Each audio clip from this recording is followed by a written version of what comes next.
tidak kencang lagi ya. Nah ini dia contohnya nih. Nah jadi yang warna merah itu anggap aja adalah bola. Jadi sebenarnya bolanya itu bakal di situ aja. Tapi ini gelombang yang normal ya. Jadi gelombang itu nanti banyak jenis-jenisnya. Tapi kalau gelombang yang stasioner kan statis ya tetap.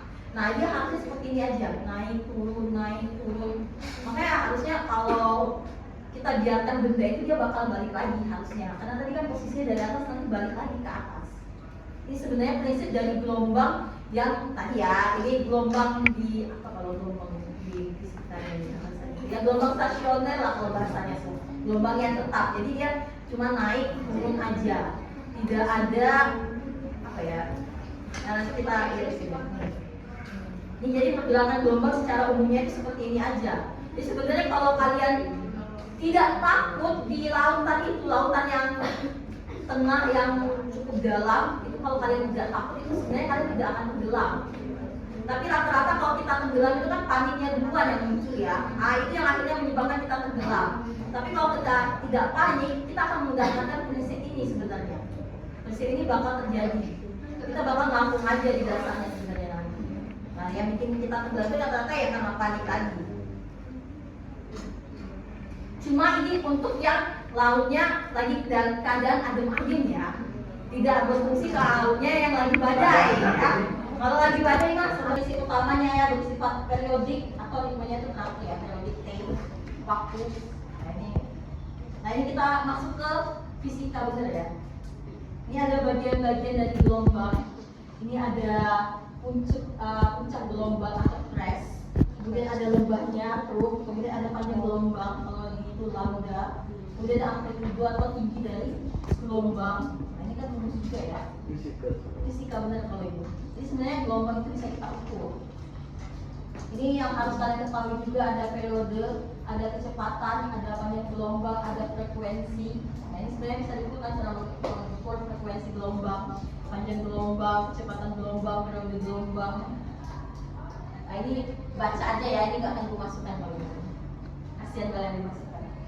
Pusing bahas fisika. Ini angin itu yang pasti pertama, angin. Gaya gravitasi, gaya tarik menarik bulan, bumi, matahari, kita berputar ada gaya gravitasinya. Ini yang menyebabkan pasang surut. Ya, jadi ketika bulan purnama itu apa? Pasang surut. Nah, itu kan ini gerhana matahari, gerhana bulan. Nanti itu puncak pasangnya. Kemudian ada aktivitas tektonik ya, terutama ini apa? Gelombang tsunami.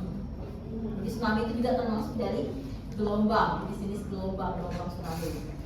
Nah ini ada dua tipe gelombang, ada constructive waves, ada destructive wave. Nah, konstruktif, ya itu ada gelombang yang membangun. Nah, berarti kalau ada gelombang membangun, ada gelombang ya merusak, jangan menghancur ya. Jadi ada gelombang membangun, ada gelombang merusak. Ya, apa maksudnya gelombang membangun?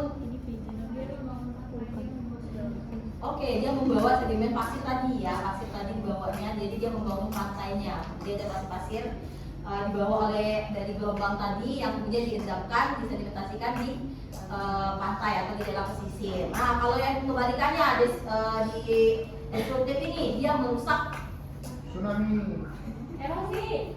Abrasi. Enggak ya, bukan tsunami juga ya. Kalau tsunami itu beda lagi jenis gelombangnya itu, tapi emang merusak ya.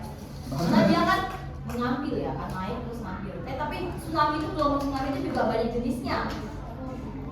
Makanya ada salah satunya penelitian